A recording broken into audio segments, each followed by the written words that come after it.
क्या आजम खान प्रभारी मंत्री बन के कुंभ का आयोजन कर सकते हैं? एक मैडम, आजम खान किस कैपेसिटी में थे? मिनिस्टर थे ना आजम खान, और आजम खान को खमियाजा उसी का भुगतना पड़ा कि आज उनकी जिंदगी खतरे में पड़ चुकी है। आजम खान जब मंत्री थे या आजम खान थे, बताइए? आजम खान उस वक्त कैबिनेट के मंत्री थे, उनको क्या मुसलमान के तौर पर बनाया गया या फिर मंत्री के तौर पर बनाया गया? बताइए। वो मंत्री थे। ठीक है, जब कोई मंत्री बन जाता है उसके बाद उसके मजहब देखने की जरूरत नहीं है, लेकिन कोई अगर जज है, अगर कोई कलेक्टर है, तो उसके मजहब को देखने की जरूरत है। मैं अगले बिंदु पर आ रही है सर, अगला सवाल तो सुनिए। आप ये कह रहे हैं बार बार कि ये धन से जुड़ा मामला। अब देखिए, सवाल ये संपत्ति का है, कितनी प्रॉपर्टी, जो कि मैं हर बार आपको बताती हूं सर। वक्फ बाय यूजर, खाली आपको हम बता दें, वक्फ बाय यूजर की 22.20 लाख प्रॉपर्टीज है, और पूरी जो प्रॉपर्टीज है उसका हिसाब किताब है। दिल्ली शहर के बीचों बीच वक्फ की प्रॉपर्टी मुतवलियों के साथ मिलजुल कर एक व्यक्ति को दे दी जाती है, और वो 5 स्टार होटल वहां चला रहा है, वो 5 स्टार होटल मौजूद है।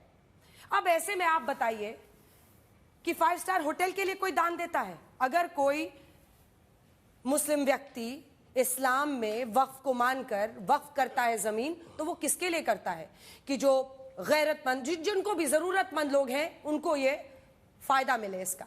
लेकिन वहां तो साहब 5 स्टार होटल चल रहा है। तो मेरा आपसे प्रश्न ये है कि ये 5 स्टार होटल अगर चल रहा है तो आप आगे के लिए डरा रहे हैं, लेकिन इस भयावह सच्चाई को कौन देखेगा कि इतने बड़े पैमाने पर भ्रष्टाचार हो रहा है साहब, इतने बड़े पैमाने पर अलग अलग जगहों पर भ्रष्टाचार हो रहा है, और कितने अस्पताल, कितने स्कूल, कितनी यूनिवर्सिटी, कितना फायदा महिलाओं को पहुंचाया गया है इस वक्त से? अगर आपके पास डेटा हो आप बता दें। मैडम, आप अगर सवाल शॉर्ट रखेंगे ना तो आंसर अच्छा दे सकूंगा, वरना आप एक सवाल में 5-6 चीजें पूछ लिए। अब आप कह रहे हैं कि वक्फ की जमीन पर 5 स्टार होटल बन गई। मैडम, अब ये लिमिटेशन एक्ट के जरिए तो वो मालिक बन गया ना।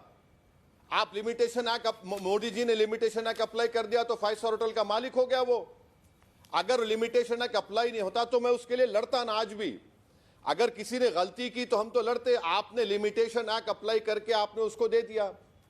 अब रहा सवाल आपका कि कितने स्कूल चल रहे, मैं आपको दावत दे रहा हूं, मेरे साथ आप हैदराबाद को आइए।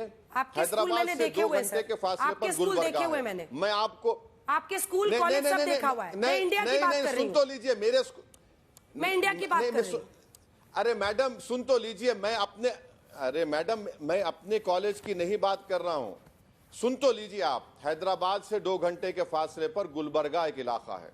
ख्वाजा बंदा नवाज रहमतुल्लाह अलैह की दरगाह है, जो चिश्तिया सिलसिले का बहुत बड़ा मरकज है। वहां मेडिकल कॉलेज है, इंजीनियरिंग कॉलेज है। मैं आपको बता रहा हूं कि 1955 में उस वक्त के मुतवल्ली ने मुस्लिम बच्चियों को पढ़ाने के लिए एक बैल बंडी को पर्दा लगाकर मुस्लिम बच्चियों को बिठाकर स्कूल में फ्री पढ़ाते। आप चलकर तो देखिए।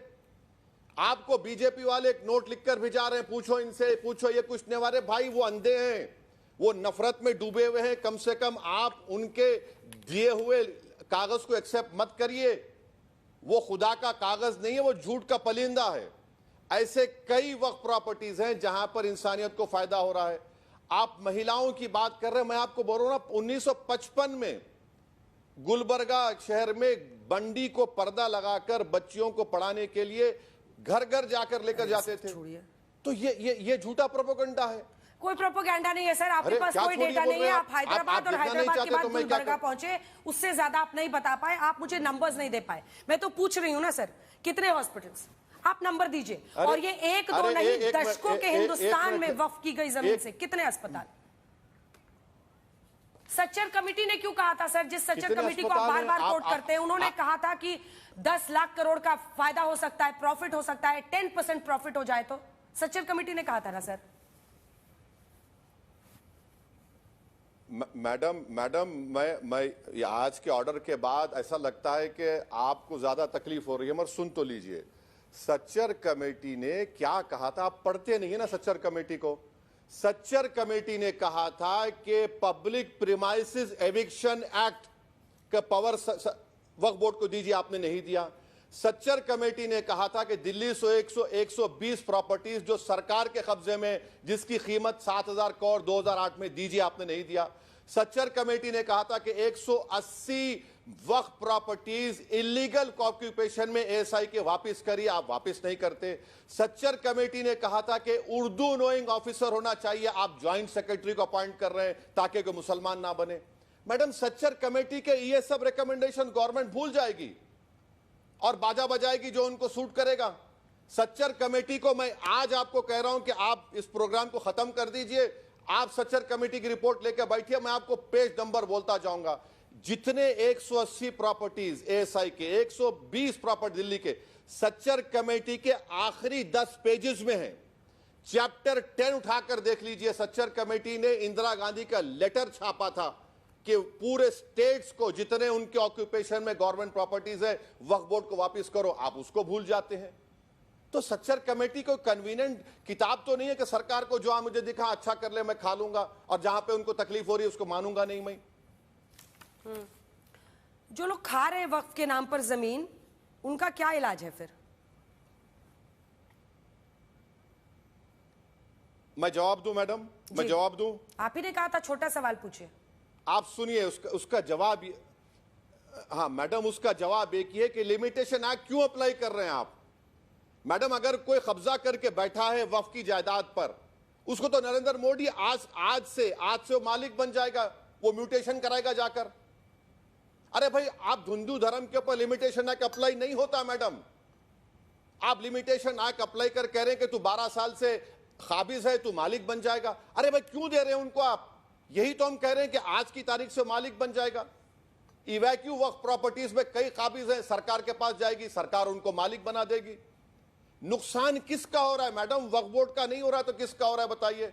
वक्फ बोर्ड का नहीं हो रहा है सर, उनाम मुसलमानों का हो रहा है। उनाम मुसलमानों का हो रहा है जिनको इस वक्फ की जमीनों से, जायदादों से फायदा मिलना चाहिए था। देखिए सर, कोर्ट ने आज वक्फ बाय यूजर कैनॉट, कैसे हो रहा है?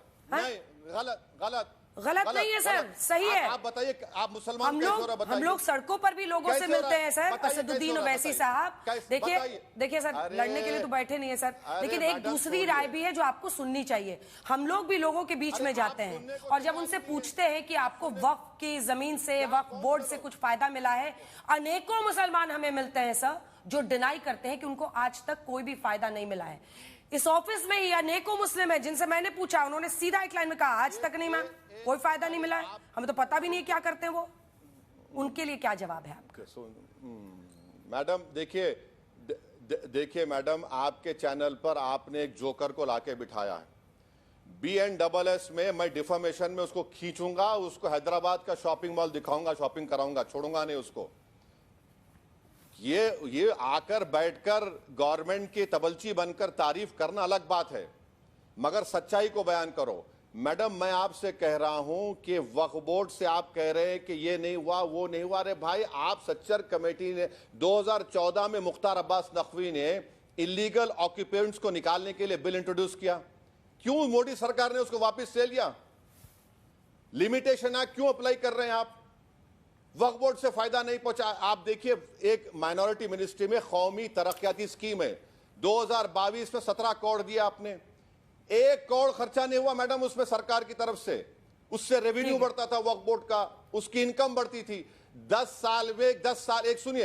साल में किरण रिजिजू ने, बीजेपी ने उस स्कीम के तहत कितना रेवेन्यू बढ़ाया बताइए हमको। आपकी स्कीम है ना, उसमें तो चलिए ओवैसी आकर हर जगह गड़बड़ करता है। अरे भाई, तुम मंत्री हो, मुख्तार अब्बास नकवी, नजमा हेपतुल्लाह, किरण रिजिजू, स्मृति ईरानी, 4 मिनिस्टर हैं, बताइए कितने आपने रेवेन्यू इजाफा किया?